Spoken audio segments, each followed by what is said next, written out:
तो 1500 से 2000 करोड़ की योजना सरकार के द्वारा मटियानी विधानसभा को अब तक 5 सालों में दी जा चुकी है।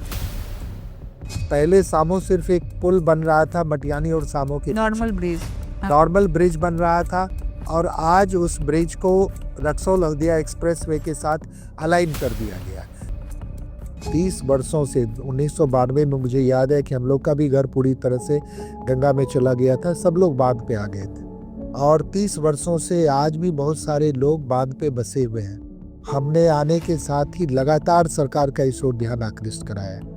इतनी लंबी अवधि तक विस्थापित होकर लोग बांध पे बसे हुए हैं। लोगों ने विस्थापितों की सिर्फ यहाँ पे राजनीति की लगभग 400 करोड़ की ये योजना है।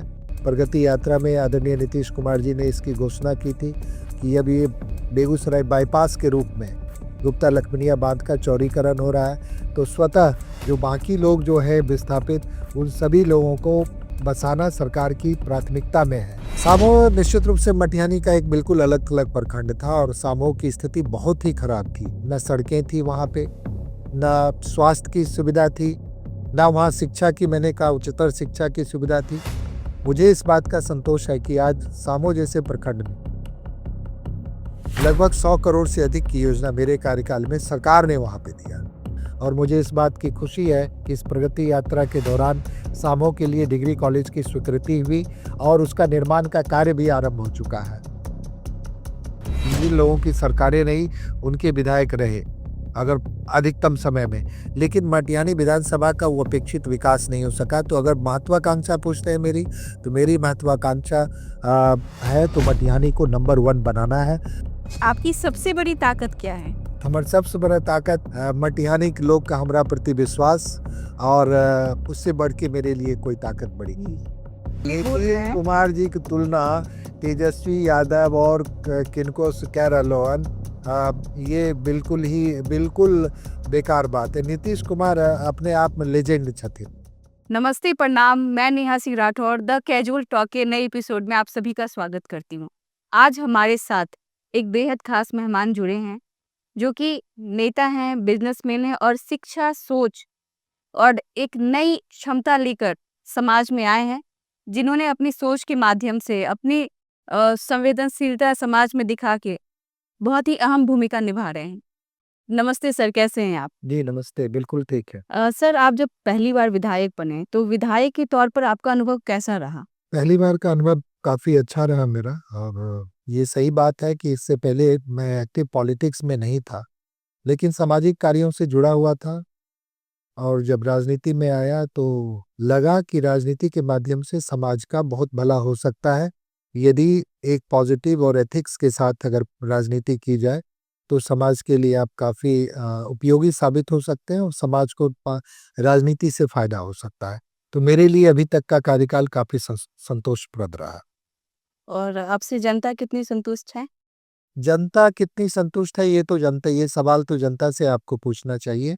मैं इतना ही कह सकता हूँ कि मैंने अपना कार्य काफ़ी ईमानदारी से करने का प्रयास किया है और जो मटिहानी के लोग हैं, मटिहानी की जनता है, उनके हितों की रक्षा सरकार के माध्यम से कैसे हो सके, इसके लिए भरपूर प्रयास किया और सरकार का भरपूर सहयोग भी मुझे मिला है।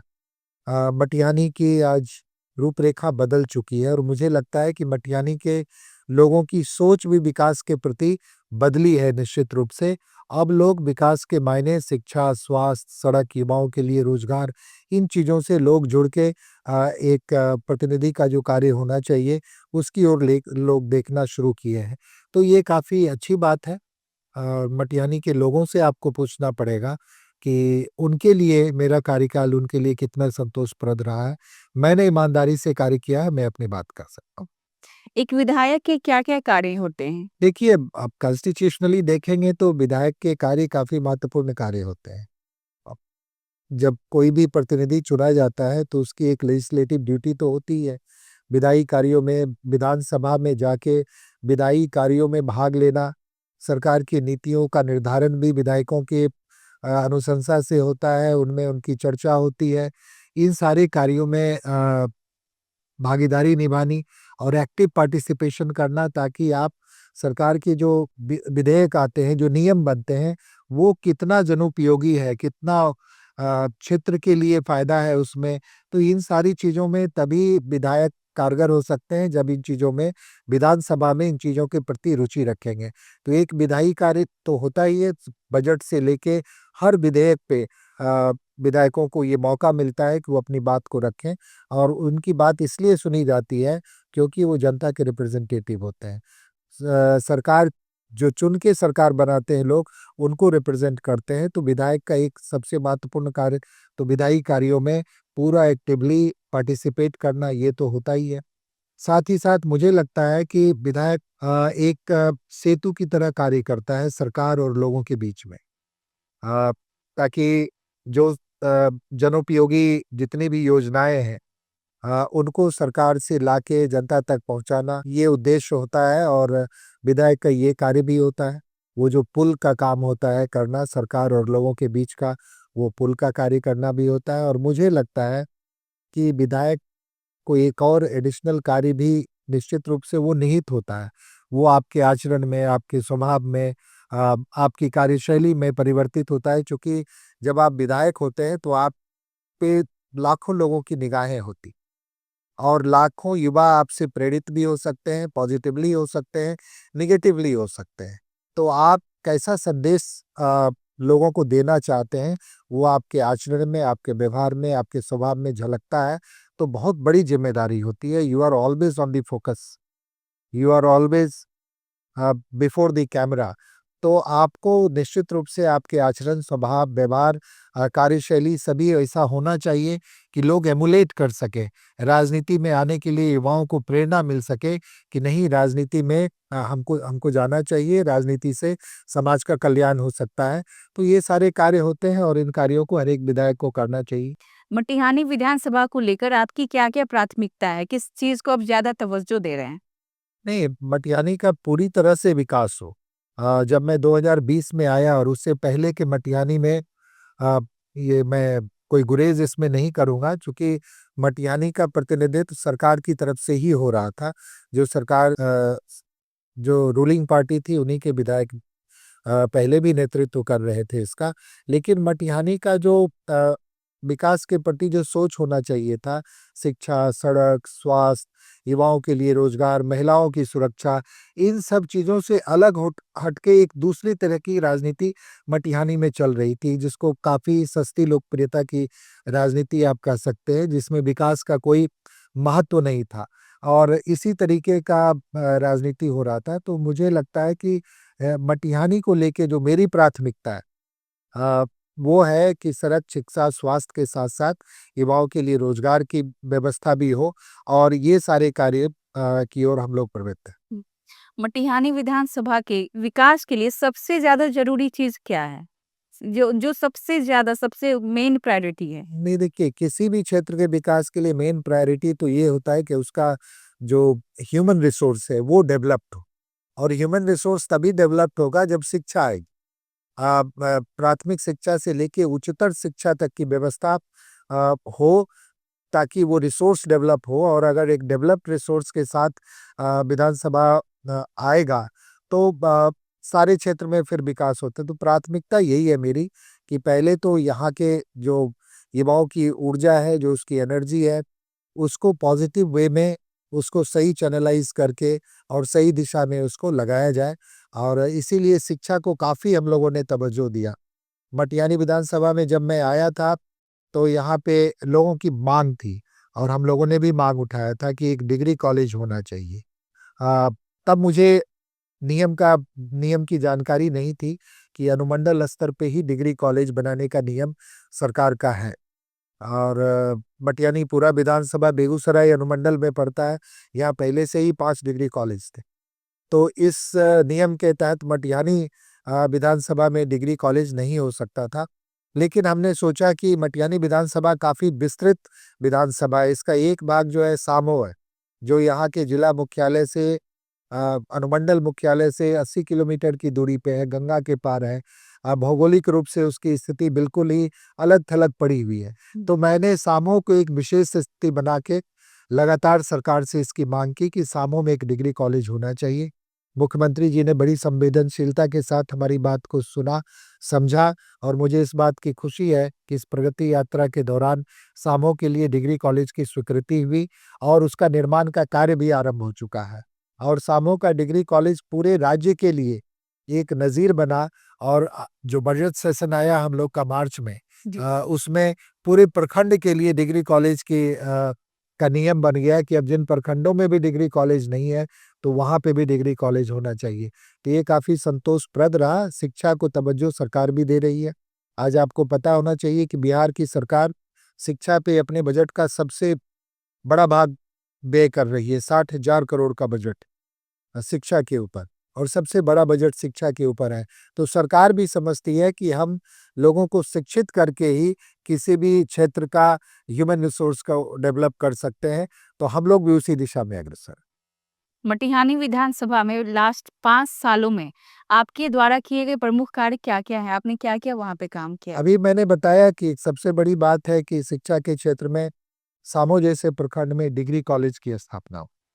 ये मेरे मेरे हिसाब से ये मेरे कार्यकाल का सबसे महत्वपूर्ण ये एक उपलब्धि है मटिहानी विधानसभा के लिए कि सामो में डिग्री कॉलेज आज निर्माणाधीन हो चुका है और उम्मीद है कि बहुत जल्द पढ़ाई भी शुरू हो जाएगी।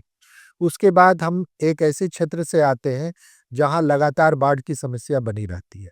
हमारे 10 से 11 पंचायत हर साल बाढ़ की विभीषिका झेलती है, लोग परेशान होते हैं। तो हमने प्रयास किया था, मुख्यमंत्री जी की भी इच्छा है कि एक वहाँ पे कटाव निरोधक अस्थायी कार्य तो होते ही हैं, 100 करोड़ से अधिक का कार्य कटाव निरोधक कार्य हुआ है। लेकिन अस्थायी निजात के लिए हमने माननीय मुख्यमंत्री जी से आग्रह किया है कि एक रिंग बांध का निर्माण हो जाए ताकि अधिकांश पंचायत जो है वो बाढ़ से का जो दंश झेलना पड़ता है हर साल, उससे उनको मुक्ति मिले। सरकार इस ओर कार्य कर रही है। इस पे सर्वेज हो रहे हैं, इसके टेक्निकल असेसमेंट हो रहा है और मुझे उम्मीद है कि बहुत जल्दी ये सपना भी निश्चित रूप से पूरा होगा। इसके अलावा हर जगह +2 के जो बिल्डिंग्स थे वो बन के तैयार हो चुके हैं। शिक्षा के क्षेत्र में इंफ्रास्ट्रक्चर का, हॉस्पिटल, स्वास्थ्य के क्षेत्र में 2-2 सीएचसी बना है मटिहानी विधानसभा में, एक मटिहानी में और एक सामो में भी। तो ये भी एक बड़ी उपलब्धि है स्वास्थ्य के क्षेत्र में और कई जगह पे अभी एपीएचसीज़, पीएचसीज़ का निर्माण कार्य हो रहा है। तो शिक्षा, स्वास्थ्य और सड़क की बात तो आप खुद जब मटिहानी की सड़कों पे आप जाएँगी, शायद आप 2022 से पहले भी अगर मटिहानी आई होंगी, आप आती रही हैं यहाँ पे, तो जो हालत पहले थी जहाँ पे 1 किलोमीटर जाने में लोग को 2-2 घंटे लगता था, आज 10 किलोमीटर 10 मिनट में लोग पहुँच रहे हैं और सभी सभी सड़कें बन के तैयार हैं अथवा बन रही हैं। कुछ सड़कें जो बची हुई हैं, उनका निर्माण कार्य हो रहा है, बहुत सड़कों का टेंडर हो चुका है, कई बड़े-बड़े पुल का निर्माण हो रहा है। मटिहानी विधानसभा में सामो में 2-3 पुल का निर्माण हो रहा है। मटिहानी विधानसभा में 2 पुल का टेंडर हो चुका है और भी कौवा कोल का एक पुल स्वीकृति हो चुकी है। तो हर वो क्षेत्र जो बिल्कुल ही यातायात के साधन से महरूम था, उन सभी क्षेत्रों को कनेक्टिविटी अच्छी देने का प्रयास हो रहा है और ये सारे कार्य हो रहे हैं। आपने इतने विशेष कार्य अपने विधानसभा क्षेत्र में किए हैं, तो काफ़ी चुनौतियाँ भी आई होगी। आपके कार्यकाल में कौन-कौन सी चुनौतियाँ आई, जो आपके लिए झेलना एकदम मुश्किल हो गया होगा या आपने उससे कैसे आप उभरे? देखिए, मैं अपने आप को भाग्यशाली मानता हूँ कि जिस कार्य को हमने शुरुआत की, को थोड़ी बहुत चुनौतियाँ आई, लेकिन चूँकि उस कार्य को करने की मेरी एक उसमें निष्ठा थी, लोगों का सहयोग था, तो एक से एक असाध्य कार्य जो थे, जो लोगों का कहना है कि अभी तक हो नहीं सकता था, अ, होने वाला नहीं था, किसी कीमत पे नहीं होता। वो सड़क के क्षेत्र में ही बताएँगे हम आपको, रजक टोला और बुल्लक टोला का 2 सड़क था, 2 मोहल्ले, काफ़ी अच्छी आबादी वहाँ पे थी और वो लोग जब से बसावट हुई है, कोई कहते हैं 100 साल से, कोई 200 साल से, उन लोगों को कनेक्टिविटी नहीं थी। सब लोगों ने, जितने भी प्रतिनिधि आए, बार-बार आए, लोगों को हर बार आश्वासन दिया। हमने भी जब आए तो हमने भी आश्वासन उनको दिया था और जब आश्वासन दिया तो मेरे लिए ये बड़ा चैलेंजिंग काम था। लेकिन चूँकि उसमें लोगों का सहयोग था, निष्ठा थी, आज दोनों ही सड़कें बन के तैयार हैं। उसी तरीके से कासिमपुर और महेंद्रपुर के बीच का सड़क था, लोगों ने वोट का बहिष्कार कर दिया था और सबसे ज़्यादा चैलेंज मुझे उसी सड़क में आया। जो मैंने सोचा था कि सबसे पहले उस सड़क का निर्माण कराएंगे, क्योंकि ज़मींदाताओं ने कहा था कि हम अपनी ज़मीन दे देंगे और आप बना लीजिएगा। बाद में कुछ ज़मींदाता उससे मुकर गए, नहीं दे पाए वो। फिर ये लिए बहुत बड़ा चैलेंज हो गया। हमने फिर प्रयास किया कि तो किसी तरीके से उसमें कुछ सरकारी भूमि निकल के आई, सीमाना की 8 फीट। फिर सारे लोगों से, भूदाताओं से मैंने बार-बार आग्रह किया, उनसे विनती की, और आज मुझे खुशी है। और उसमें कुछ पॉलिटिकल लोग जो थे, वो भी उसमें अवरोध पैदा कर रहे थे, जिन्होंने वो इन कार्यों को जो कर नहीं पाए थे, जो करना नहीं चाहते थे, जब ये कार्य का आरंभ हो गया तो उनको लगा कि ये असाध्य कार्य भी हो रहा है। मुझे ऐसी फीलिंग है। तो उसमें काफ़ी लोग उसमें थे, उसमें लोगों को भड़काने वाले, उस कार्य में अवरोध करने वाले। लेकिन इन तमाम अवरोधों और व्यवधानों के बावजूद वहाँ पे आज उसका अर्थवर्क पूरी तरह से कंप्लीट हो चुका है। तब 10, 15, 20 दिनों में हम लोग वहाँ पे जो है सोलिंग का कार्य भी करवा देंगे। तो यही एक मुझे चैलेंजिंग कासिमपुर और महेंद्रपुर वाला लगा, जहाँ जिसको करने में हमको 5 साल का वक़्त लग गया लगभग। मेरे कार्यकाल के अंत में आते-आते वो सड़क बन के तैयार हो रहा है। तो थोड़ा बहुत चैलेंजेज़ आए, और मुझे लगता है कि चैलेंजेज़ को यदि आप धीरज के साथ, ईमानदारी के साथ फेस करेंगे, तो निश्चित रूप से कार्य होते हैं, सफलता और बहुत सारी शक्तियाँ आती हैं जो उसको सफल बनाने के लिए आगे बढ़ा देती। मतलब आपने अपने विशेष कार्य और योगदान के द्वारा जनता का भरोसा पा लिया, मतलब लोग आपको आप पे भरोसा करते हैं। मुझे ऐसा लगता है कि जब कोई बड़ा मुश्किल काम है, कोई अपनी ज़मीन पे सड़क बनाने दे, बिना अधिग्रहण किए, बिना सरकार का मुआवज़ा लिए, तो निश्चित रूप से भरोसा लोगों का था। बहुत सारे लोगों ने अपनी ज़मीन दे दी। एक-एक आदमी का 15-15 कट्ठा ज़मीन लोगों ने दे दिया, और उन्होंने कहा कि नहीं, आपका कमिटमेंट था, और ये आपका कमिटमेंट नहीं था, हम सभी लोगों का कमिटमेंट है, आपके कमिटमेंट से जोड़ते हैं, और आज बन के तैयार हुआ। तो निश्चित रूप से लोगों का भरोसा मिला, तभी वो असाध्य कार्य आज सफल होने जा रहा है। समूह के विकास के लिए आपने क्या-क्या कार्य किया है? सामो निश्चित रूप से मटिहानी का एक बिल्कुल अलग-थलग प्रखंड था, और सामो की स्थिति बहुत ही खराब थी। न सड़कें थी वहाँ पे, ना स्वास्थ्य की सुविधा थी, ना वहाँ शिक्षा की, मैंने कहा उच्चतर शिक्षा की सुविधा थी। मुझे इस बात का संतोष है कि आज सामो जैसे प्रखंड में लगभग 100 करोड़ से अधिक की योजना मेरे कार्यकाल में सरकार ने वहाँ पे दिया, और वो सड़क के क्षेत्र में आज सामो का भी कोई भी प्रमुख सड़क ऐसा नहीं है जो कि बन नहीं गया है अथवा निर्माणाधीन नहीं है। ऐसे-ऐसे सड़कों का भी टेंडर हुआ जहाँ पे लोग सोच रहे थे कि कभी सड़क नहीं बनेगा। जैसे जगन सैदपुर का रोड, उसका भी टेंडर हो चुका है।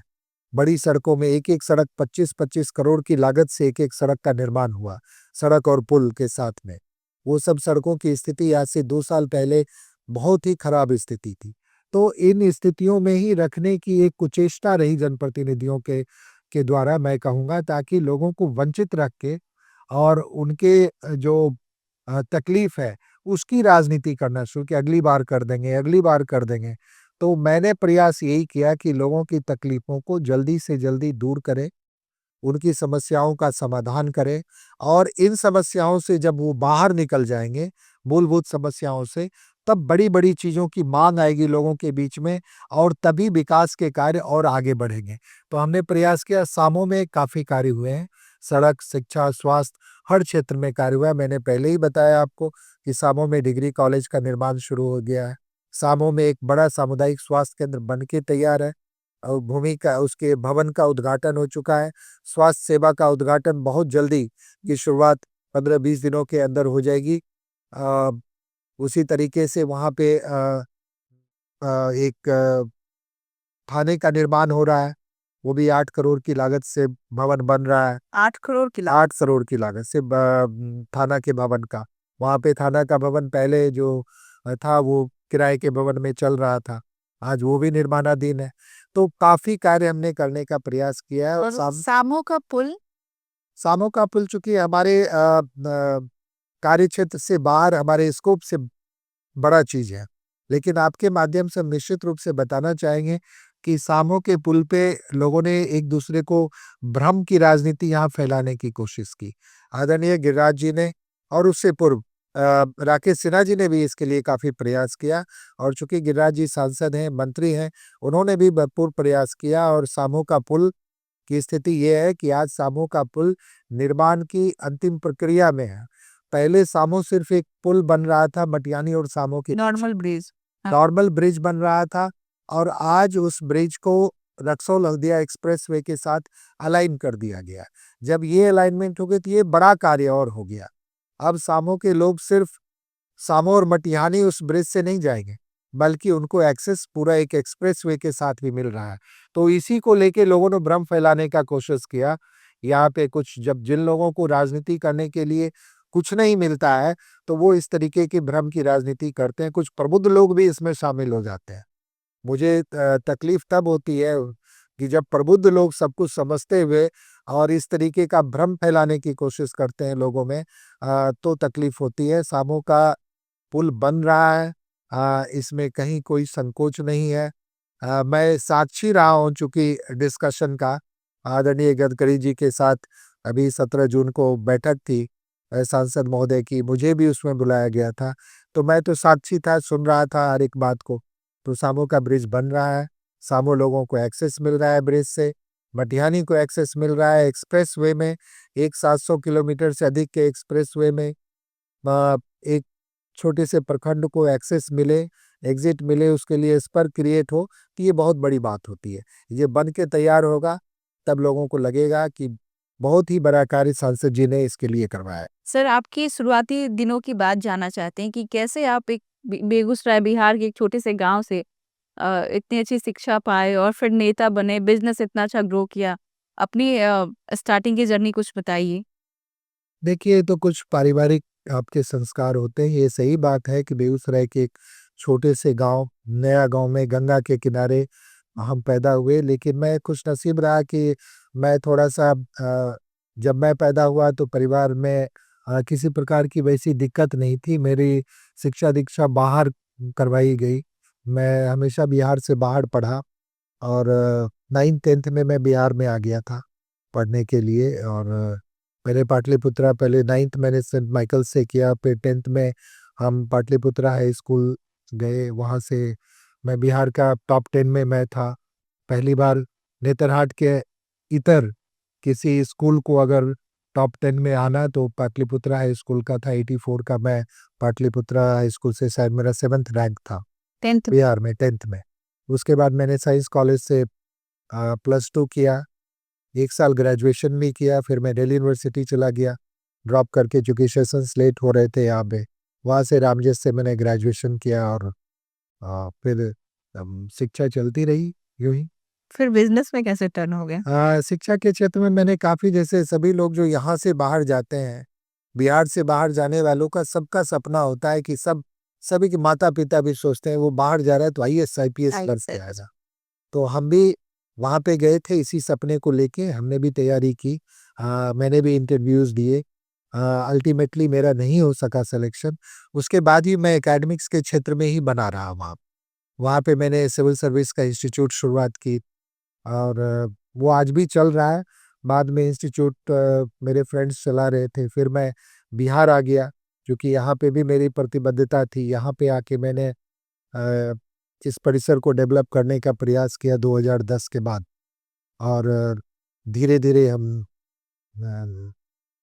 और सब राजनीति। व्यापार करने लगे, और राजनीति जस्ट आ गया। यू कैन से कि जस्ट केम बाय एक्सीडेंट, और होता है ना कि डेस्टिनी में होता है।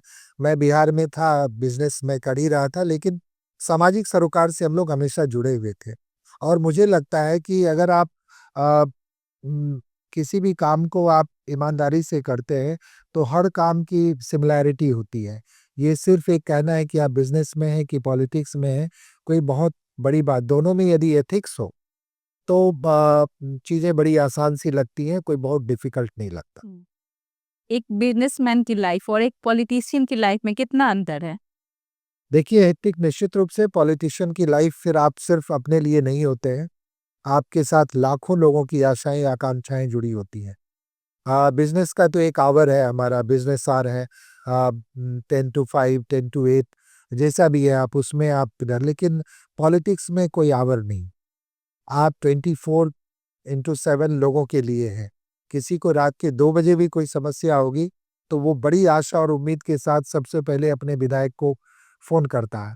और मैं खुशनसीब भी हूँ और कई बार लगता है कि हेक्टिक भी हो गया है, क्योंकि मैं अपना फ़ोन खुद उठाता हूँ हमेशा और किसी भी वक़्त मैं फ़ोन बंद नहीं करता हूँ।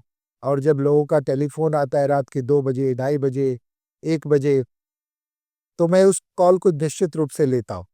मुझे लगता है कि इतनी रात में अगर कोई कॉल कर रहा है तो ज़रूर किसी मुसीबत में होगा, नहीं तो इतनी रात में कोई कॉल किसी को नहीं करता है।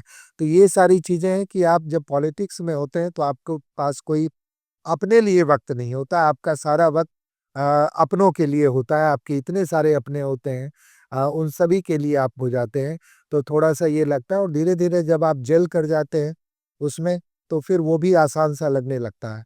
तो मेरे लिए बहुत ज़्यादा कोई अ, तकलीफ़देह बात नहीं है, मैं पॉलिटिक्स को भी एन्जॉय कर रहा हूँ, साथ ही साथ बिज़नेस भी है, उसको भी हम कर रहे हैं। निश्चित रूप से उससे मेरा थोड़ा ध्यान हट गया है। ज़्यादातर वक़्त मेरा राजनीति में ही जाता है और राजनीति को तो मैं नहीं कहूँगा, समाज सेवा में जाता है। लोगों के लिए हम ज़्यादा से ज़्यादा करने का प्रयास कर रहे हैं। आपकी पारिवारिक पृष्ठभूमि का आपके राजनीतिक जीवन पर कितना प्रभाव पड़ा? बहुत प्रभाव पड़ा, चूँकि मेरे परिवार की पृष्ठभूमि ऐसी रही कि अ, हमेशा जनसेवा में लोगों के लिए, लोगों की हक की लड़ाई के लिए हमारे परिवार के लोग हमेशा लगे रहे और इसका प्रभाव निश्चित रूप से जब आप ऐसे माहौल में आपकी अपब्रिंगिंग होती है, तो उसका प्रभाव निश्चित रूप से आपके आने वाले समय में आपके आचरण पे, आपके व्यवहार पे पड़ता है। तो मैं मानता हूँ कि मेरे ऊपर मेरे पारिवारिक पृष्ठभूमि के, मेरे पिता के कार्यों की, मेरे पिता के द्वारा किए गए लोगों के कार्यों की वजह से मेरे ऊपर उसका प्रभाव पड़ा और मेरा पहला तो जो चयन हुआ, मुझे लगता है कि लोगों ने उसमें 80% लोगों ने सिर्फ़ और सिर्फ़ मेरे पिता के द्वारा किए गए कार्यों के आधार पे ही मुझे चुन लिया। तो ये निश्चित रूप से मेरे नाज़िम। सर, एक नेता का शिक्षित होना कितना ज़रूरी है? क्या आप इस बात को मानते हैं कि राजनीति में शिक्षित लोगों को आना चाहिए? देखिए, मैं मानता हूँ कि राजनीति में शिक्षा का बहुत बड़ा योगदान होता है और अ, आना चाहिए और शिक्षा का मतलब सिर्फ़ पढ़ाई-लिखाई आना नहीं होता है। आप मानसिक रूप से कितने समृद्ध हैं, आपकी सोच की समृद्धि कितनी अधिक है और वो सिर्फ़ किताबी ज्ञान या स्कूली ज्ञान से ही होता है, ऐसा नहीं है। आप समाज से क्या लेके आते हैं, समाज को आप किस नज़रिए से देखते हैं, ये बहुत बड़ा शिक्षा का बहुत ही बड़ा विस्तृत रूप मैं मानता हूँ। निश्चित रूप से जब आप शिक्षा से सरोकार रखते हैं तो आपकी सोच का दायरा बढ़ता है, आप अलग तरीके से सोचते हैं, संवैधानिक तरीके से सोचते हैं, तो इन सब चीज़ों का फ़ायदा निश्चित रूप से होता है और ये होना चाहिए भी। मैं मानता हूँ कि राजनीति में शिक्षा का बहुत बड़ा योगदान है और बड़े-बड़े राजनेता जितने भी हुए हमारे देश में, जिनका नाम आज हम आदर से लेते हैं, आप जवाहरलाल नेहरू जी से लेके अटल बिहारी वाजपेयी तक होते हुए और हमारे आदरणीय नीतीश कुमार जी, वो स्वयं सब शिक्षा से बहुत अच्छा सरोकार लोगों का रहा और तभी वो अ, अपने राज्य के लिए, अपने देश के लिए बेहतर से बेहतरीन कार्य करने में सफल हुए हैं। तो निश्चित रूप से शिक्षा का योगदान होता है राजनीति। आपने अपने विधानसभा क्षेत्र में काफ़ी काम किया, अभी आपने बताया। लेकिन उसके बाद भी बहुत सारे लोगों की शिकायत है कि आप जनता के बीच में नहीं रहते, उनको अपना समय नहीं देते। ऐसा नहीं है, मुझे लगता है कि जनता की इस शिकायत में कहीं थोड़ा सच भी है और थोड़ा इसमें फसाना भी है। ये सच है कि मेरा कार्यकाल बहुत अभी छोटा रहा है। अगर पूरे कार्यकाल को मैं दिनों में बाँट दूँ, तो 5 साल में 1825 दिन होते हैं और 1825 दिन में कुछ 700-800 दिन तो निश्चित रूप से कोरोना में चले गए, जिसमें कोई भी बाहर नहीं निकल पाया और 3.5 लाख से अधिक हमारे मटियानी विधानसभा में वोटर्स, 3.5 लाख से अधिक, मुझे लगता है इस बार 3,75,000 के करीब वोटर्स हैं। और सबसे अगर मैं सोच रहा था कि लोगों की ये शिकायत क्यों कुछ लोग ये बातें करते हैं, कुछ ही लोग करते हैं, क्योंकि जब मैं यहाँ रहता हूँ और अधिकांश समय मैं बेगूसराय में ही रहता हूँ और जब मैं बेगूसराय में रहता हूँ तो नित्य मैं अपने विधानसभा के किसी न किसी क्षेत्र में रहता हूँ। तो कार्यकाल सिर्फ 1825 दिन के कार्यकाल में सभी लोगों से मैं निश्चित रूप से नहीं मिल पाया हूँ और ये संभव भी नहीं है। लेकिन मैंने हर गली, हर गाँव, हर मोहल्ले में जाके लोगों से सामूहिक रूप से मिलने का प्रयास निश्चित रूप से किया है। उनके कार्यों को समझने का काम किया और यही कारण है कि लोगों से मिलकर इंडिविजुअली हो सकता है बहुत लोगों से मैं नहीं मिल पाया हूँ। वो संभव नहीं हो पाया है एक छोटे से कार्यकाल में, लेकिन सामूहिक रूप से मैंने सभी लोगों के साथ मुलाकात की है, सब क्षेत्रों में जाके और तभी ये क्षेत्रों का मुझे जानकारी हुई है और तभी सभी क्षेत्र में विकास के कार्य भी हो रहे हैं। मुझे लगता है कि ये शिकायत कुछ लोगों की है कि मिलते नहीं हैं। ये कुछ लोगों की शिकायत है कि मिलते नहीं हैं, चूँकि अधिकांश समय मैं विधानसभा जब खुला होता है तो मैं विधानसभा में भी मुझे इस बात का है कि मेरा आज तक के विधानसभा के कार्यकाल में सिंगल डे का मेरा एब्सेंस नहीं है। मैंने अपने हर सत्र में अपनी उपस्थिति दर्ज कराई है और हर सत्र में मैंने अपनी वोकल उपस्थिति दर्ज कराई है। तो जब आपको विधायी कार्य भी करने होते हैं, सरकार का सचेतक भी हूँ मैं, उस नाते से भी कई बार हमको बार-बार जाना पड़ता है। कई महत्वपूर्ण कमेटियों का मैं सदस्य रहा हूँ, विशेष समिति का सदस्य रहा हूँ, तो इन कारणों से भी मुझे अपने विधायी कार्यों का भी निर्वहन करना पड़ता है। लेकिन इसके बावजूद भी मैं लगातार अपने क्षेत्र में रोज ऐसा कोई दिन नहीं है मैं बेगूसराय में हूँ तो अपने क्षेत्र में नहीं हूँ, ऐसा नहीं होता है। लेकिन फिर भी अगर किन्हीं लोगों को लगता है कि मैं उसे नहीं मिल पाया हूँ, तो मैं निश्चित रूप से हर एक आदमी से मिलने का प्रयास करूँ। आप किसी भी समस्या के तात्कालिक समाधान को महत्व देते हैं या लॉन्ग टर्म विजन के साथ किसी समस्या को हल करना जानते नहीं, हैं? देखिए समस्या का हल तो हमेशा लॉन्ग टर्म ही होना चाहिए। हाँ, तात्कालिक कई समस्याएँ ऐसी होती हैं जिसका तत्काल निदान ज़रूरी है। अब बिजली का ट्रांसफ़ार्मर अगर उड़ गया है, तो उसका तो तात्कालिक निदान तो होना ही चाहिए और लॉन्ग टर्म होता है कि ट्रांसफ़ार्मर में ट्रांसमिशन में दिक्कत नहीं आए और ये सब चीज़ें तो ये दोनों ही तरह से हम लोग कार्य करते हैं। लेकिन अगर आप सोच की बात करेंगे तो मैं निश्चित रूप से चाहता हूँ कि लॉन्ग टर्म निदान हो समस्याओं का। अब जो बाढ़ का जो निदान है, बाढ़ की समस्या से निदान है, ये लॉन्ग टर्म विज़न के कारण की वजह से ही हो सकता है। काट कटाव निरोधक कार्य हम हर साल करवा सकते हैं, लेकिन जब तक उसका अगर अस्थायी निदान का अगर की संभावना है, तो अस्थायी निदान के लिए भी हम लोगों ने प्रयास किया है। मैंने एक उदाहरण के स्वरूप बताया आपको कि अगर रिंग बांध बना देते हैं, तो अधिकांश समस्या का अस्थायी निदान हो जाएगा। तो both long term and short term जहाँ पे रिक्वायरमेंट है दोनों ही तरीके से इस समस्याओं के निदान की ओर हम लोग उसको देखते हैं। और कटाव के लिए परमानेंट सॉल्यूशन क्या है या लॉन्ग टर्म सॉल्यूशन क्या है? देखिए लॉन्ग टर्म सॉल्यूशन तो यही है कि एक तो रिंग बांध का निर्माण हो, दूसरा लॉन्ग टर्म सॉल्यूशन ये है कि गंगा का जो क्षेत्र है वो काफ़ी अब उसका जो सिल्टेशन काफ़ी हाई हो चुका है, जिसके कारण से उसका जो लोड बेयरिंग कैपेसिटी है वाटर का, वो घट चुका है। तो थोड़ी-सी पानी भी जब बढ़ता है तो वो पूरा एरियाज़ में फ्लड कर जाता है। तो गंगा का ड्रेजिंग होना चाहिए, जहाँ-जहाँ शोल्स बन गए हैं, शोल्स का ड्रेजिंग करके उनको रिमूव करना चाहिए ताकि गंगा अपने ओरिजिनल कोर्स में रहे और ड्रेजिंग हो जाने से गंगा का लोड बेयरिंग कैपेसिटी बढ़ेगा और जब रिंग बांध बन जाएगा, तो जब कोई उस टाइप से अनफॉर्सीन इवेंट आता है बाढ़ की, तो रिंग बांध उसका प्रोटेक्शन करेगा। तो ये सारे लॉन्ग टर्म कार्य हैं। सरकार इसकी ओर अब काफ़ी चिंतित शोल की कटिंग होना, गंगा के पूरे स्ट्रेच का ड्रेजिंग होना, एटलीस्ट जो लोअर एरियाज़ जो हम लोग डेल्टा एरियाज़ में ऑलमोस्ट है। तो डेल्टा एरिया में सिल्टेशन होना बहुत स्वाभाविक बात है। तो यहाँ पे अगर ये सारी चीज़ें होती हैं तो लॉन्ग टर्म सॉल्यूशन की ओर हम लोग जा सकते हैं और बाढ़ की समस्या से अस्थायी निदान मिल सकता है। आपने बताया कि आप अपनी एजुकेशन पूरी करने के बाद, पढ़ाई पूरी करने के बाद अब बिहार लौटे तो आप बिज़नेस करना स्टार्ट किए। तो बिज़नेस में कैसे आप सफलता पाए और पहला बिज़नेस आपका क्या था? और जब आप बिज़नेस कर रहे थे तब आप कौन-कौन से सामाजिक कार्य कर रहे थे साथ में? देखिए जब मैं बिहार लौटा 2000 आना-जाना तो मेरा रहता ही था, लेकिन थोड़ा इरेटिक सा मेरा लाइफ था। जब मैं यहाँ पे आया तो मुझे इस परिसर को डेवलप करने की बात मेरे मन में आई कि ये एक इसको हमें डेवलप करना चाहिए और उस वक़्त संसाधन की काफ़ी कमी थी हमारे पास। मेरे पास एक अपॉर्च्युनिटी आया एक शोरूम बनना था, उसके लिए इस जगह का चयन हुआ। जी। तो हमने उसी के एवज़ में उसी के कारण यहाँ पे निर्माण का कार्य शुरू किया और वो शोरूम बना बहुत जल्दी फिर हमने धीरे-धीरे इस होटल को बड़े लंबे अंतराल तक बनाया। आज भी निर्माणाधीन है ये। तो हर चीज़ में चूँकि मैंने अपने आप को डूब के काम करने का प्रयास किया, तो मुझे लगता है कि सफलता भी मुझे मिलती चली गई और बहुत ज़्यादा मुझको चैलेंज नहीं फेस करना पड़ा बिज़नेस में भी।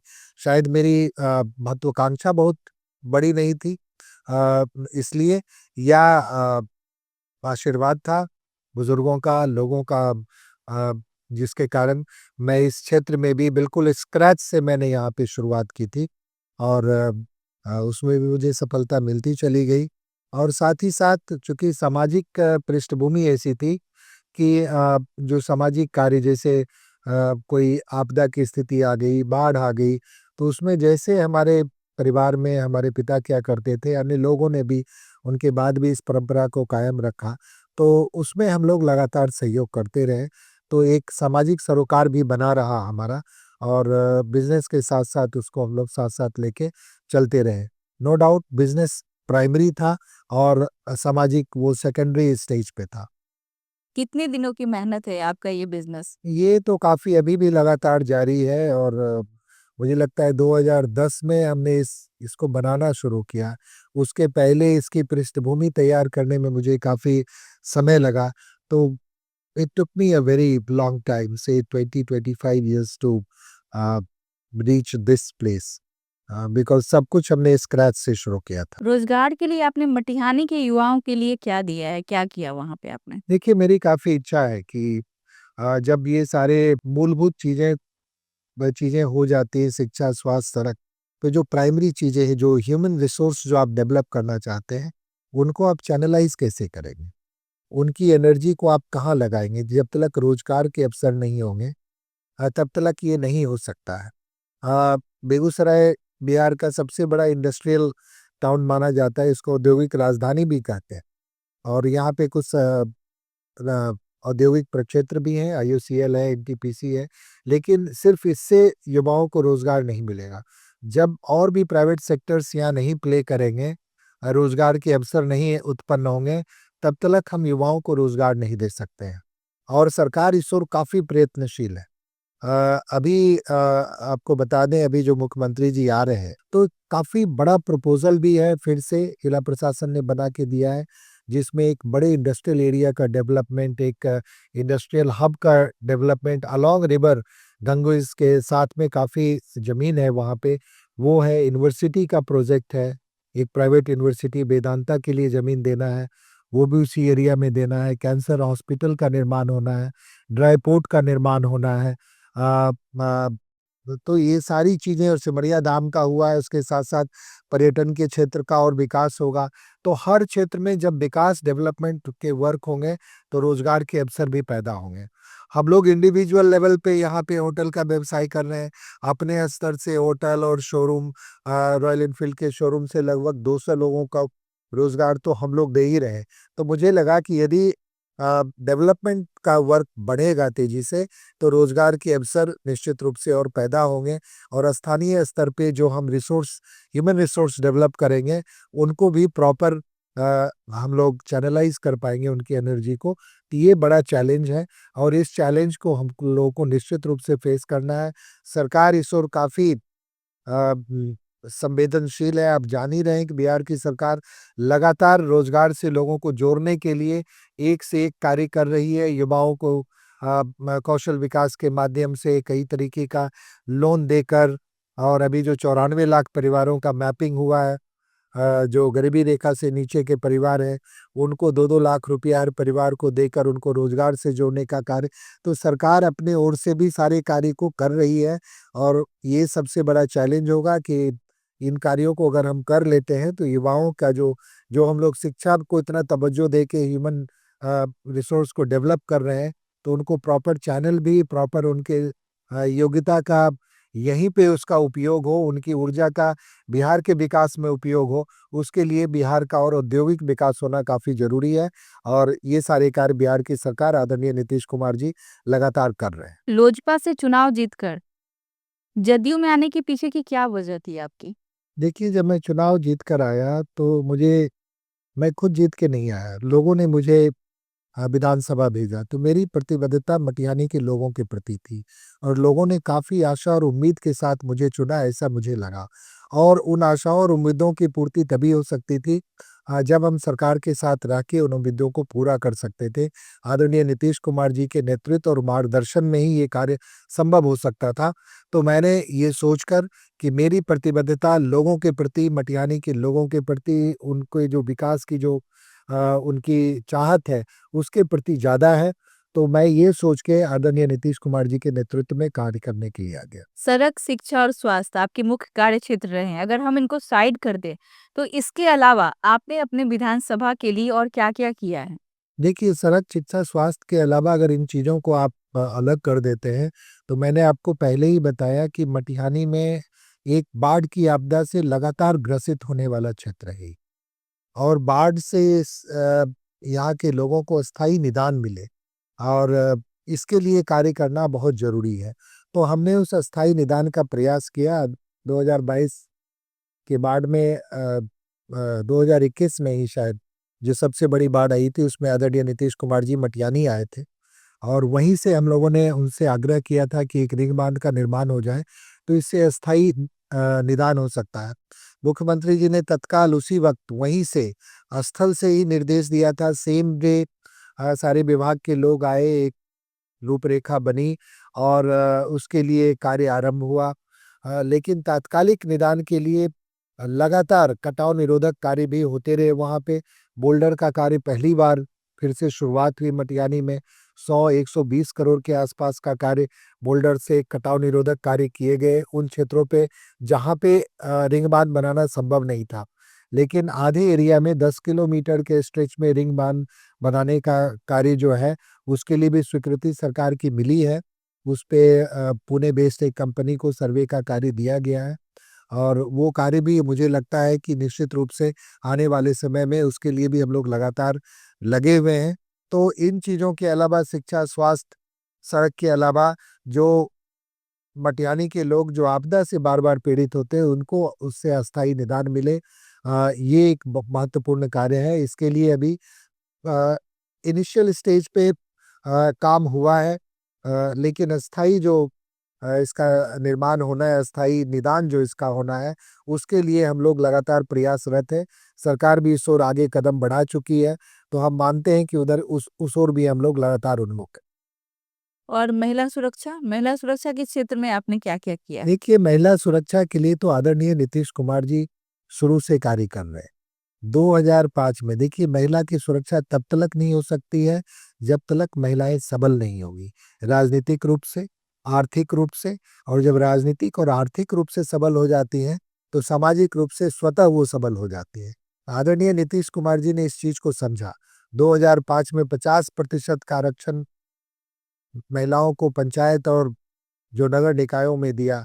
उसके बाद लगातार महिलाओं का आर्थिक सशक्तिकरण कैसे हो इसके लिए जीविका जैसे प्रकल्प की शुरुआत आदरणीय नीतीश कुमार जी ने यहाँ पे की 2016 में। आज दीपिका की 1 करोड़ 30 लाख से अधिक जो दीदियां हैं, वो उसमें से अधिकांश लखपति दीदियां हैं। तो आर्थिक सबलता प्रदान करने का प्रयास किया और साथ ही साथ सभी रोजगारों में आप जान रहे हैं 4 दिन पहले पुलिस की नौकरी में 35% आरक्षण था और बाकी नौकरियों में 30%। सभी नौकरियों में एक साथ 35% आरक्षण महिलाओं को देने का काम किया है हमारी सरकार ने, आदरणीय नीतीश कुमार जी ने। तो महिला सशक्तिकरण जब हो जाएगा तो महिला की सुरक्षा स्वतः हो जाएगी। महिला अपने आप की सुरक्षा करने में स्वतः सक्षम हो जाएगी। ये एक बड़ा ही अब एब्स्ट्रैक्ट टर्म रह गया है कि महिला सुरक्षा के लिए आप क्या कर रहे हैं। महिला सुरक्षा के लिए हम लोग महिलाओं को सबल बना रहे हैं, उनको राजनीतिक रूप से, उनको आर्थिक रूप से, सामाजिक रूप से, ताकि अस्थायी रूप से महिलाओं की सुरक्षा हो सके। देखिए, फिजिकली ये देखना कि महिला फिजिकली कमजोर होती हैं और वो कई तरह के शिकार हो जाती हैं। तो ये जब आप सामाजिक, आर्थिक और राजनीतिक रूप से सशक्त हो जाएगी, तो निश्चित रूप से फिजिकल वीकनेस आपका कहीं आड़े नहीं आएगा। ये लॉन्ग टर्म है और बाकी पुलिस प्रशासन पूरा समाज निश्चित रूप से सजग रहती है कि महिलाओं का बिल्कुल कि कहीं पे भी किसी प्रकार के उनके ऊपर किसी प्रकार का आघात नहीं हो, उनका किसी प्रकार का उनका शोषण नहीं हो। इसके लिए लगातार सारे नियम कायदे सरकार ने बनाए हैं और उनका लगातार उनका पालन भी किया जा रहा है। आप बेगूसराय के युवाओं में काफ़ी चर्चित हैं, सब लोग बहुत पसंद करते हैं। मैंने देखा है कि जो यहाँ के यूथ हैं, जो अभी जो जनरेशन है, वो आपको काफ़ी पसंद करती है। तो आपको लगता है कि युवाओं को राजनीति में आना चाहिए? निश्चित रूप से आना चाहिए युवाओं को। एक अ, बिहार के जानते ही युवाओं का देश है और युवाओं का राज्य है ये। 65% इस राज्य की जनसंख्या युवाओं की हमारे देश की है। सबसे यंगेस्ट नेशन हम कहे जाते हैं। सबसे यंगेस्ट हम ये राज्य है बिहार, जहाँ का यंग पॉपुलेशन बहुत ज़्यादा है। अगर यंगर लोग और युवा जब तक राजनीति में नहीं आएंगे, तो राजनीति की दशा और दिशा निश्चित रूप से नहीं बदलेगी। आज नई सोच के साथ राजनीति में आने वाले लोगों को आना चाहिए और आज बिहार विधानसभा में भी मैंने देखा है 2020 में काफ़ी युवा लोग इसमें आए हैं और सब पढ़े-लिखे अच्छे युवाओं का समावेश हुआ है। यानी युवाओं की प्रवृत्ति राजनीति में आने की बढ़ी है और ये प्रवृत्ति लगातार बढ़ती रहे, तभी जो हम जाति, धर्म इन सब से ऊपर उठ के छत्रवाद के से ऊपर उठ के राजनीति को एक होलिस्टिक राजनीति की ओर ले जाएँगे, जिससे समाज के सभी वर्गों का, सभी लोगों का कल्याण हो सके। तो इसमें युवाओं को राजनीति में निश्चित रूप से आना चाहिए, तभी राजनीति और सकारात्मक रूप से आगे बढ़ेगी। आपने अपने विधायक फंड से क्या-क्या कार्य किए हैं? देखिए, विधायक का फंड बड़ा लिमिटेड होता है और मुख्य वो विधायक फंड उसका नाम नहीं है, वो मुख्यमंत्री क्षेत्र विकास योजना का फंड कहलाता है। लोग उसको विधायक फंड कहते हैं। विधायक फंड इसलिए होता है क्योंकि विधायक की उसमें एक तरीके से एक अधिकार होता है कि वो किस क्षेत्र में कौन-सा कहाँ पे कार्य कराना चाहता है। लेकिन वो कार्य भी एजेंसी के माध्यम से ही होता है, सरकार की एजेंसी के माध्यम से होता है। हमने प्रयास निश्चित रूप से किया कि हमारे विधानसभा के अंतर्गत जितने भी पंचायत हैं, हर पंचायत को अ, एक बराबरी के आधार पे आवश्यकता के अनुसार हर पंचायत में मुख्यमंत्री क्षेत्र विकास की योजना की राशि वहाँ पे पहुँचे और मुझे इस बात का संतोष है कि इसमें मैं पूरी तरह से अपने आप को सफल मानता हूँ कि मैंने हर पंचायत में योजना देने का काम किया है। कहीं-कहीं बहुत ज़्यादा भी हो गया है, कहीं कोई-कोई ऐसे भी पंचायत हैं कि पंचायत के अंदर सभी गाँव में योजना चली गई है, लेकिन ऐसे भी पंचायत हैं, वहाँ आवश्यकता थी। कहीं पे आवश्यकता हर जगह पे भी है, लेकिन चूँकि बहुत 4 करोड़ की राशि वो भी 2 साल से 4 करोड़ हुआ है, उससे पहले 3 करोड़ ही थी। और जब पहली बार हम लोग कोरोना के बाद चुन के आए, तो उसमें 1 साल की राशि तो कोरोना में ही चला गया सभी विधायकों का। कोरोना के फंड में गया ताकि स्वास्थ्य संबंधी सुविधाओं को और विस्तृत किया जा सके। तो हमने प्रयास किया है कि विधायक की निधि से हर पंचायत में कोई ना कोई कार्य हो और ज़्यादातर कार्य सामुदायिक भवन का निर्माण, सड़कों का निर्माण, पुस्तकालयों का निर्माण, युवाओं के लिए रंगमंच का निर्माण, इन्हीं क्षेत्रों में हमने ज़्यादा से ज़्यादा फंड का उपयोग किया है और हर एक पंचायत में करने का प्रयास है। रंगमंच का निर्माण जी। अपनी विधानसभा क्षेत्र जी, जी। अपने विधानसभा में मुझे लगता है कि हमने कई जगह रंगमंच का निर्माण करवाया। पंसल्ला में करवाया, बदलपुरा में करवाया, म महारतपुर में हुआ। ऐसे कई जगहों पे रंगमंच का निर्माण हुआ है। अभी जिला में प्रस्तावित है, वहाँ पे भी हो रहा है। जहाँ-जहाँ लोगों पे बेगूसराय बड़ी सांस्कृतिक धरती है यहाँ जी, बिल्कुल। और यहाँ दिनकर की भूमि है। और एक से एक कलाकार एनएसडी के एक से एक पास आउट्स यहाँ पर हैं, कलाकार हैं और यहाँ रंगमंच की एक पुरानी विधा है। तो लोग यहाँ पे नाटक और इन कार्यक्रमों में काफ़ी भाग लेते हैं। तो जहाँ-जहाँ पे भी लोगों का डिमांड आया कि यहाँ पे मंच होना चाहिए, तो हमने रंगमंच का निर्माण करवाया। शायद यही सब वजह है कि आप युवाओं के बीच अच्छे लोकप्रिय हैं, लोग आपको पसंद करते हैं। क्योंकि ये सच में कला के क्षेत्र में अधिकतर लोग इग्नोर कर देते हैं, काम नहीं करते हैं। तो आपने इतना कुछ करवाया है, इसीलिए आप यूथ के बीच में चर्चित हैं। सर ये जानना चाहते हैं कि मटिहानी विधानसभा को आपने 5 सालों में राज्य सरकार और केंद्र सरकार से क्या-क्या योजना दिलवाई हैं आपने? बहुत सारी योजनाएँ मैंने बताया आपको शिक्षा, स्वास्थ्य, सड़क हर क्षेत्र में राज्य की सरकार ने मटियानी विधानसभा में कार्य किया है। और अगर बहुत इनैमोरेशन अभी मैंने पूरी तरह से किया नहीं है, हमारे साथी भी कहते हैं और हम भी अगर देखें तो 1500 से 2000 करोड़ की योजना सरकार के द्वारा मटियानी विधानसभा को अब तक 5 सालों में दी जा चुकी है।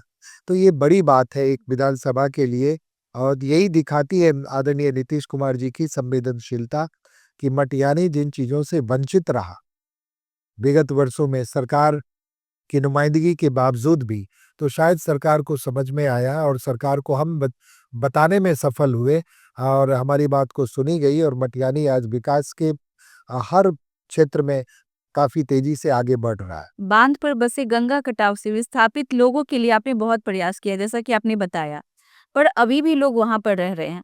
तो इसको आप आने वाले समय में कैसे हल करेंगे? क्या उनके लिए कोई घर का निर्माण या कुछ ऐसी स्पेशल योजना, मुआवजा राशि क्या करने वाले देखिए, हैं? ये हल लगभग निकल चुका है।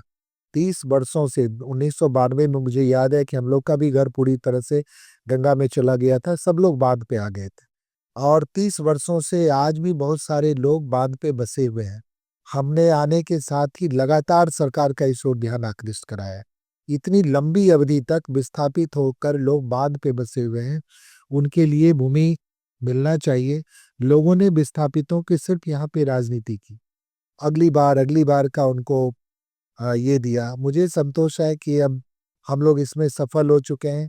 गुप्ता लखमीनिया बाँध पे लगभग 2-250 परिवार हैं जो बचे हुए हैं, जेन्युइन लाभार्थी हैं जिनको आवास की आवश्यकता है और जिसके लिए लगभग 120 लोगों के लिए हम लोगों ने जगह चिन्हित कर दिया है। मुझे लगता है किसी 16 तारीख को उनको पर्चा भी हम लोग दे देंगे और उनके लिए जगह जो उनके लिए चयनित हुआ है, उस पे कार्य हो रहा है, उनका प्लॉटिंग हो रहा है। तो हम लोग उसके जस्ट बाद इसी महीने का टारगेट हमने रखा है कि जिन लोगों को हम लोग ने चयनित कर लिया है, पहले उन लोगों को हम लोग विस्थापित करके ले जाएँगे। बाकी लोगों के लिए भी जगह का चयन किया जा रहा है और अब तो एक बहुत बड़ी आवश्यकता हो चुकी है चूँकि गुप्ता लखमीनिया बाँध का चौड़ीकरण का टेंडर हो चुका है। अच्छा। माननीय मुख्यमंत्री 400 करोड़ से की लगभग 400 करोड़ की ये योजना है। प्रगति यात्रा में आदरणीय नीतीश कुमार जी ने इसकी घोषणा की थी कि अब ये बेगूसराय बाईपास के रूप में गुप्ता लखमीनिया बाँध का चौड़ीकरण हो रहा है। तो स्वतः जो बाकी लोग जो है विस्थापित, उन सभी लोगों को बसाना सरकार की प्राथमिकता में है। और चूँकि इसका टेंडर भी हो चुका है और प्रगति यात्रा का ये कार्यक्रम है, इसको बहुत जल्द उस कार्य का आरंभ होगा तो सभी लोगों को विस्थापितों को अब उनको अ, जगह मिल जाएगा, उनको आवास मिल जाएगा और लोगों को इस दिक्कत से अब निजात निजात मिल जाएगी। आपकी सबसे बड़ी महत्वाकांक्षा क्या है जिसे आप हर हाल में पूरा करना चाहते हैं? देखिए, मेरी कोई बहुत ज़्यादा महत्वाकांक्षी व्यक्ति मैं नहीं हूँ। इतनी महत्वाकांक्षा ज़रूर है जो मैं सोच के चला हूँ कि मटियानी को एक आदर्श के स्वरूप में हम लोग उपस्थित करें। 1977 में शायद ये विधानसभा 77 में ही बना और उसके बाद से लगातार अ, हम लोग को जिस स्तर पे जाना चाहिए था, सरकार की नुमाइंदगी यहाँ पे जिन-जिन लोगों की सरकारें रही, उनके विधायक रहे। अगर अधिकतम समय में, लेकिन मटियानी विधानसभा का वो अपेक्षित विकास नहीं हो सका। तो अगर महत्वाकांक्षा पूछते हैं मेरी, तो मेरी महत्वाकांक्षा है तो मटियानी को नंबर 1 बनाना है और उसी महत्वाकांक्षा के लिए मैं कार्य कर अच्छा। बहुत लोग हैं ना वो एक नेता के पर्सनल व्यक्तिगत जीवन के बारे में जानना चाहते हैं कि वो राजनीति से अलग कैसा है? तो आपका राजनीति से अलग आपका किन-किन चीज़ों में रुचि है? रुचि थोड़ा पढ़ने-लिखने, गाना-वाना सुनने में, इन्हीं सब चीज़ों में हमारी रुचि है। पढ़ने का तो समय कम मिलता है, लेकिन जो भी मिलता है उसमें थोड़ा बहुत पढ़ाई कर लेता हूँ और आजकल बहुत एक्सेसिबल हो गया है। मोबाइल पे भी आप कभी तो वो तो मौका मिलता नहीं है, तो कभी-कभी कुछ गाना-वाना भी सुन लेते हैं ताकि तरोताज़ा जब बने रहें। यही है, उससे ज़्यादा कोई बहुत ज़्यादा भी रुचि नहीं है। बहुत ज़्यादा घूमने-फिरने का मुझे शौक नहीं है, तो मैं ज़्यादा से ज़्यादा अपने विधानसभा में ही मुझे अपने विधानसभा की अब लत लग गई है। मुझे रोज़ विधानसभा में जाने की एक आदत सी पड़ गई है। मैं जाता हूँ और मैं रोज़ हर क्षेत्र का अवलोकन करके देखना चाहता हूँ कि कहाँ पे क्या बच गया है, कहाँ पे और क्या कार्य होना चाहिए। तो मेरी चूँकि निगाह सिर्फ़ कार्यों पर है, तो मुझे लगता है कि मैं कार्य पे निगाह देता हूँ, तो कई बार रास्ते चलते लोगों पे मेरी निगाहें कम पड़ती हैं। वहाँ की सड़कों पे, वहाँ के विद्यालयों पे, वहाँ पे जो स्वास्थ्य के क्षेत्र हैं, उन पे मेरी ज़्यादा निगाह रहती है कि कमी कहाँ-कहाँ पर है। विद्यालय में जाता हूँ तो मेरी निश्चित रूप से विद्यालय के भवन में क्या कमी है, बच्चे के पोशाक कैसे हैं, साफ़ है कि नहीं है? अगर नहीं है तो शिक्षक उनको क्यों नहीं ये कर पाते? तो इन चीज़ों पे मेरा ज़्यादा ध्यान रहता है और इस क्रम में कई बार मैं आस-पास खड़े लोगों को मैं नज़रअंदाज हो जाते हैं मुझसे और लोग कई बार कह देते हैं कि विधायक जी हमको देखे नहीं, जबकि मैं उन्हीं को देख रहा होता हूँ। ये थोड़ी-सी बात है, ये थोड़ा-सा है, धीरे-धीरे सब ठीक हो जाएगा ये। बेगूसराय के कुछ रीजन में मैथिली बोली जाती है, कुछ में अंगिका बोली जाती है। आपके क्षेत्र में कौन-सी भाषा बोली जाती है? हमारी भाषा को वैसे छीछा कहते हैं, मैथिली का ही एक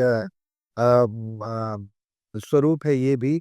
इसको छीछा के नाम से लोग जानते थे। थोड़ा-सा जैसे-जैसे आप दरभंगा से इधर समस्तीपुर होते हुए बेगूसराय आते हैं और फिर तो यहाँ पे भाषा का रूपांतरण थोड़ा मतलब कहते हैं अपभ्रंश की तरह होते जाता है और फिर जैसे ही और पूरब जाते हैं तो थोड़ा और भागलपुर की तरफ। हाँ, बागल तो थोड़ा और कर्कश, थोड़ा ठेठ हो जाता है, तो हम लोग इन बिटवीन हैं। अच्छा।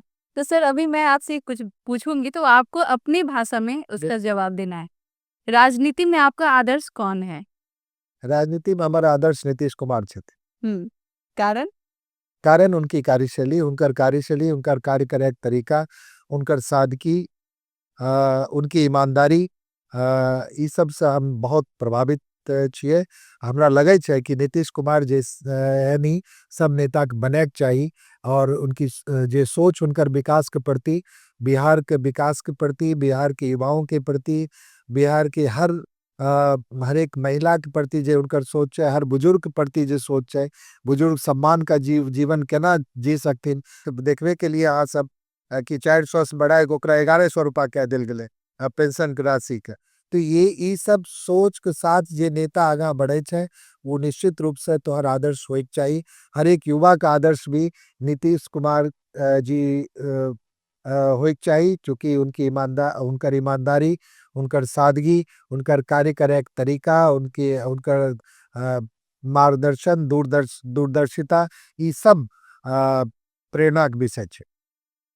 सबसे अच्छा नेता कौन है? नीतीश कुमार, तेजस्वी यादव या और कोई आपकी नज़र में? की बात करे छो मैडम? युवा में आप युवा हो, राजनीति में आने के लिए बोल रहे नीतीश हैं। कुमार जी की तुलना तेजस्वी यादव और किनको से कह रहो हन, ये बिल्कुल बेकार बात है। नीतीश कुमार अपने आप में लेजेंड छथिन। और जब आवे वाला समय में उनकर इतिहास लिखल जैते तब पता लगते लोग के कि नीतीश कुमार बिहार खातिर की कैलखिन।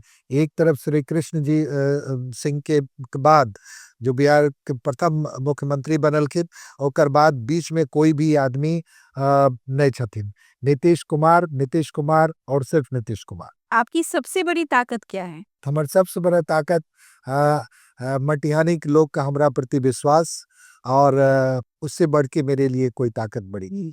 और सबसे बड़ी कमजोरी क्या है? कि मटिहानी के लोग के प्रति जे हमर प्रेम छै, मटिहानी के खातिर जे हमर सब लोग खातिर जे हमरा लगे छै सब लोग आगा बढ़ कर सब लोग विकास करा मार्ग में भागीदार बनथिन, ये है हमर सबसे बड़का कमजोरी छै। एक ऐसी बात जो लोग आपके बारे में गलत समझते हैं, ये तो जो आरोप कि आप समय नहीं देते हैं। मुझे लगता है ये सब ये आरोप ही है सिर्फ, ऐसा है नहीं।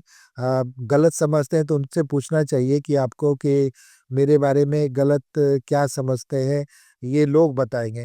हो सकता है कि हम चूंकि कम बोले छिए, हम जरूरत से ज्यादा बोले हम विश्वास नहीं करे छिए या हमार आदत नहीं छे ज्यादा बोले के, तो इस कारण से कई बार हम लोग के बेसी सुनै छिए। तो लोग इसको हो सकता है हमरा जे लगे छै कि लोग बुझे हथिन कि आदमी कम बोले छै, शायद अपना आप के कुछ बेसी बुझे छै और टोकै नहीं छै, ई सब चीज लग सके छै। लेकिन चूंकि हम सुने में बेसी विश्वास करे, समझे में लगे छै कि हम लोग के पहले सुनिए हुनकर, ऊ की बोले छथिन ऊ हमरा खातिर ज्यादा महत्वपूर्ण छै, हमें की बोलबे ऊ कम महत्वपूर्ण हमरा लगे छै। तई कारण हो सके छै बहुत लोग के लगे होते कि भाई बोले नहीं छथिन, लोग के टोके नहीं छथिन, हम सुनेल बेताब छिए लोग के। तो ये हो सकता है कि लोगों को ऐसा भ्रम हो सकता है मेरे बारे में, ऐसा है नहीं। हम अपने सभी लोगों को सुनना ज़्यादा चाहते हैं।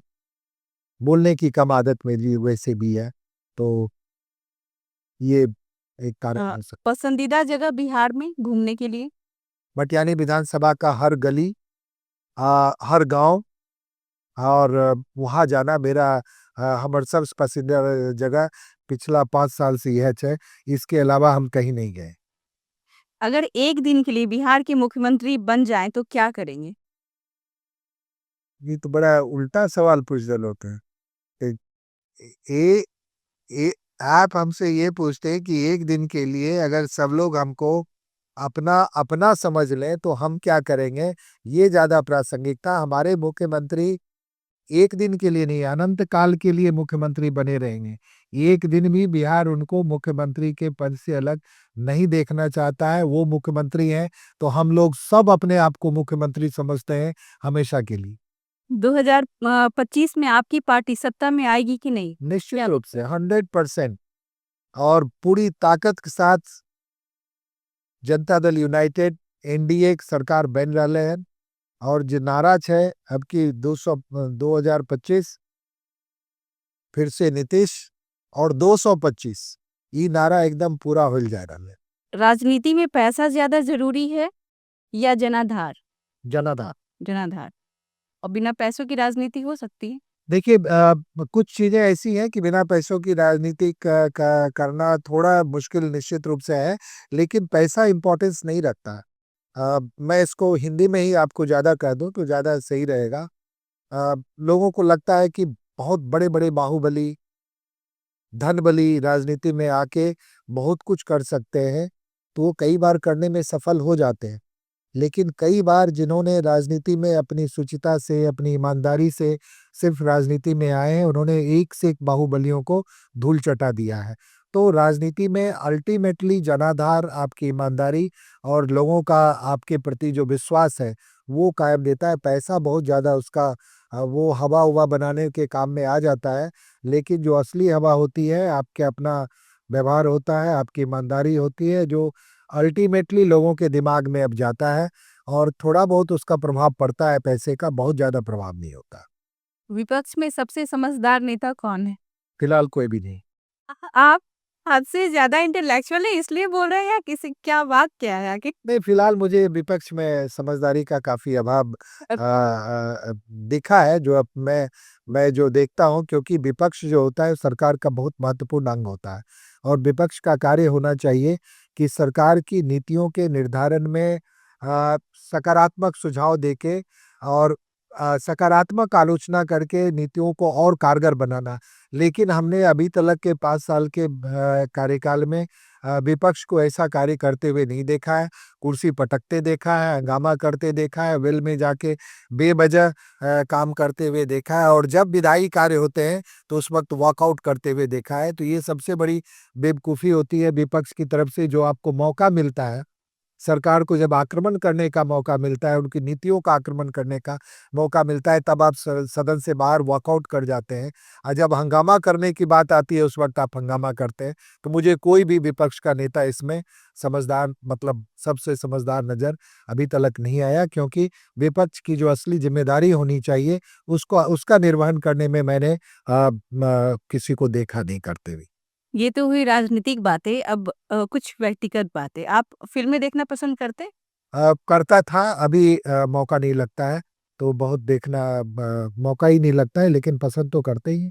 कोई पसंदीदा फिल्म या कोई डायलॉग जो आपका बहुत फेवरेट हो? लेकिन अभी मैं सुन रहा था किसी दिन कि अम, वो डायलॉग एक राजेश खन्ना का है कि इज्जतें शोहरतें उल्फतें हमेशा रहता नहीं, आज मैं जहाँ हूँ कल कोई और था, ये भी एक दौर है वो भी एक दौर था। ये तो बहुत मुझे ये डीप बोल रहे हैं आप।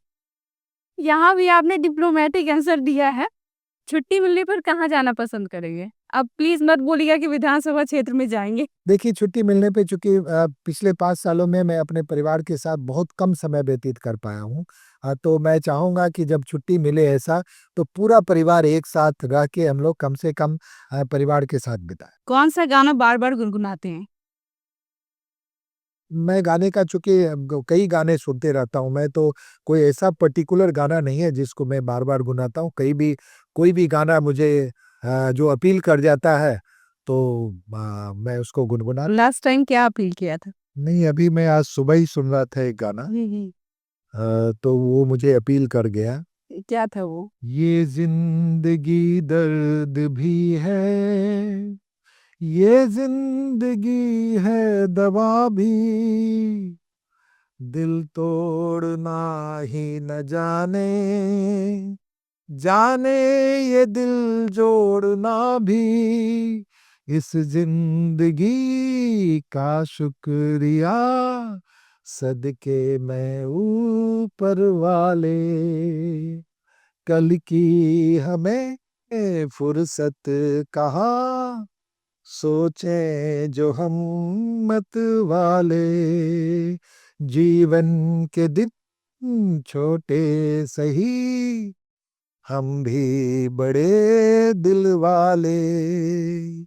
अ, लेकिन मैं संगीत के अलावा मैं कविताएं बहुत पढ़ते रहता हूँ, अच्छा। और आज आपके माध्यम से चूंकि आपने मुझे अ, गाना सुन लिया, तो मैं दुष्यंत की दो पंक्ति जरूर कहना चाहूंगा कि इस नदी की धार से ठंडी हवा आती तो है, नाव जर्जर ही सही लहरों से टकराती तो है, एक चिंगारी कहीं से ढूंढ लाओ दोस्तों, इस दिए में तेल से बुझी हुई बाती तो है। वाह! क्या बात है। मतलब एक राजनेता, एक बिज़नेसमैन और उसके अंदर छिपा एक कलाकार भी है। कह सकते हैं कलाकार तो मैं नहीं हूँ, लेकिन हाँ संवेदनशील हूँ, और कोई भी संवेदनशील व्यक्ति जो होता है वो थोड़ा सा कलात्मक हो जाता है, उसका संगीत कविता इन चीज़ों से रुचि हो जाती है। बहुत अच्छा लगा आपसे जुड़ के, आपसे मिलके और सर जाते-जाते आप अपने क्षेत्र के लोगों को अगर कुछ कहना चाहते हो, अगर आपके पास कोई उनके लिए मैसेज हो, तो आप प्लीज़ हमारे वीडियो के माध्यम से उन तक अपनी बात पहुँचाएँ और वो भी अपनी भाषा में। हम यही कहना चाहते हैं कि मटिहानी के लोग का हम बहुत आभारी छिए कि हमरा पर इतना बड़ा विश्वास मटिहानी के सब लोग हम पर किए, और हम पूरी जिम्मेदारी ए बात के ले छिए कि तोरा विश्वास के लाज हम रखे के प्रयास इन 5 साल में के लिए है। आगे भी अगर मटिहानी के लोग चाहेंगे तो हम उनके इस विश्वास की लाज निश्चित रूप से रखेंगे। मटिहानी आज विकास के एक नई क्रम में जुड़ गया है। मटिहानी अब नारियल कंबल से बाहर निकल के विकास के रूप रंग को देखना चाह रहा है, और उसको अब मटिहानी की जनता ने देखना शुरू कर दिया है। तो हम मटिहानी की जनता से यही अपील करना चाहेंगे कि आपका विकास शिक्षा, स्वास्थ्य, सड़क, युवाओं के रोजगार, इन क्षेत्रों में ही आपका सही विकास है, और इधर यदि विकास हो रहा है तो विकास के इस रफ्तार को आप कम नहीं होने दीजिए, और इस रफ्तार को और तेजी से आगे बढ़ाइए। आदरणीय नीतीश कुमार जी के नेतृत्व में पूरा बिहार विकास कर रहा है, और मटिहानी भी तेज रफ्तार से उस विकास की दौड़ में शामिल हो गया है। तो इस रफ्तार को आप बिल्कुल कम ना करें, और मटिहानी को एक नई दिशा, मटिहानी के युवाओं को एक नई सोच और मटिहानी का एक नया स्वरूप बनाने में मटिहानी की महान जनता अपना योगदान करे। Thank you. बहुत बहुत धन्यवाद।